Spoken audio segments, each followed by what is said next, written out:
Breaking news in the Bronx. This is Bronx Fan Central.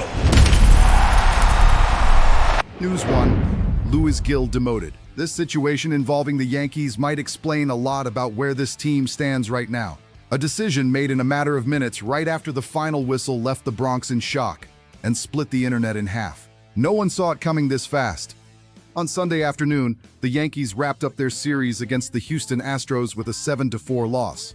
Their historic 8-game winning streak came to an end at Daikin Park. Minutes after the game, the front office acted without hesitation. Pitcher Louis Gil was officially sent down to AAA Scranton Wilkes-Barre. After 5 seasons with the club, he walked out the back door, no ceremony, no warning. Did you see what happened down in Texas?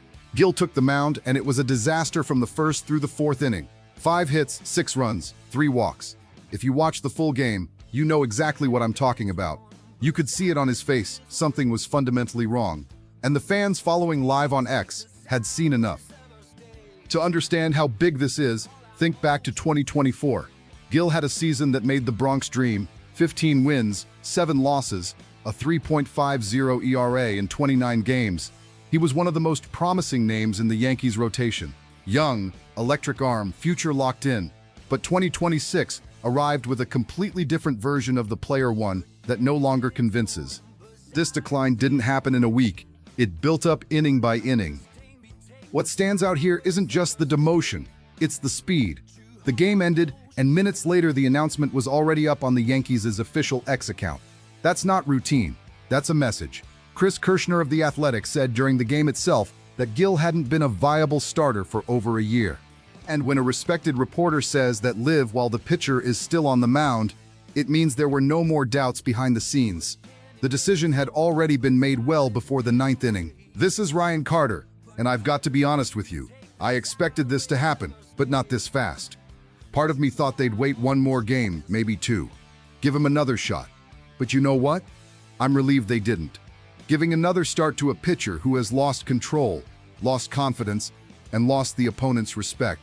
That would be throwing away a win the Yankees can't afford to lose right now. The Bronx doesn't have infinite patience, and it shouldn't. If you think they made the right call, hit that like button. It helps the channel keep bringing you this level of analysis.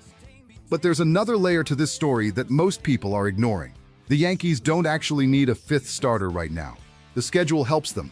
There are strategic off days coming up, and the rotation can be adjusted without Gil for a while. That means this move wasn't just punishment, it was calculated roster management.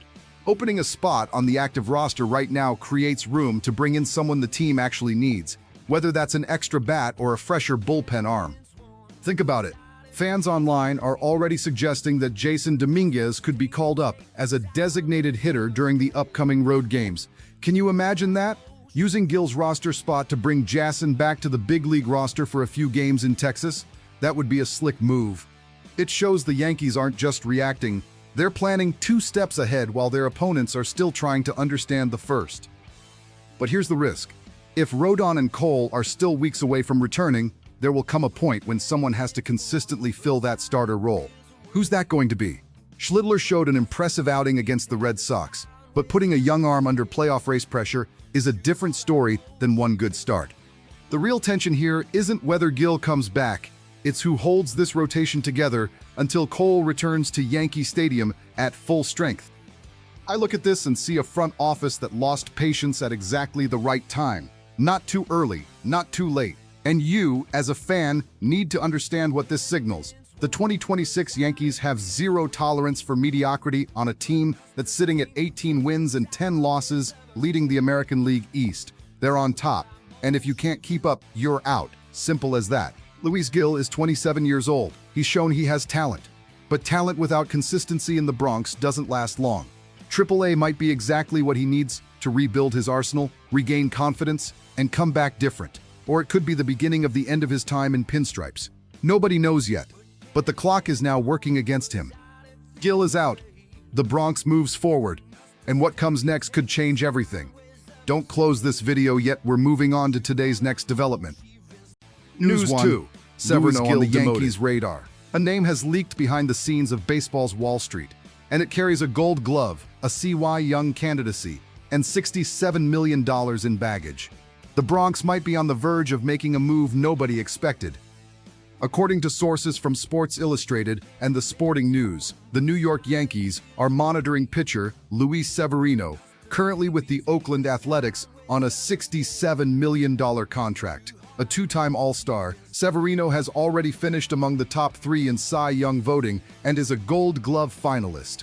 Despite a 6.20 ERA this season, his career 3.97 ERA still attracts attention from major markets. You read that right, Severino. Back to the Bronx. I know what you're thinking. But Ryan, he was let go by the Yankees, went to the Mets, then to the Athletics. Why bring him back? And that's exactly what I want to explore with you. Because the answer has nothing to do with nostalgia. It's about the chess game Brian Cashman is playing right now. Jarrett Cole is alive in the process. He made his second rehab start with High A Hudson Valley after undergoing Tommy John surgery in March of 2025. There's still a road ahead. Carlos Rodon had an elbow procedure during spring training and is expected to return before Cole. Meanwhile, the Yankees' rotation has been stretched to the limit, with young arms being exposed too early and veterans being used up faster than planned. The report says the Yankees have the financial flexibility to absorb Severino's contract this season. And here's what that really means. Cashman isn't waiting for the July trade deadline. He's reading the calendar right now, recognizing that the playoff window closes fast, and mapping out who can arrive in the second half already adapted to the system and the expectations of the Bronx. Severino knows the clubhouse, the city, the pressure. That has value you won't find in the stats. This is Ryan Carter, and I'll be straight with you. That 6.20 ERA in Oakland looks scary at first glance. But I'm not looking at Oakland, I'm looking at what he could be in a rotation anchored by Cole. Because there's a massive difference between being the number 1 option on a mediocre team and being the number 2 or 3 on a playoff machine. When you remove the burden of saving the franchise from a pitcher's shoulders, you often see their real level emerge. And Severino's real level over his career is a sub-4 ERA arm. If that logic makes sense to you, hit that like button and stick around, because the best part is still coming. Now think beyond just the rotation. With Cole returning and Severino potentially arriving, Rodon becomes the 3rd starter. That means Schlittler, who's shown consistency, can operate as a 4th arm without overwhelming pressure. And the bullpen, it breathes.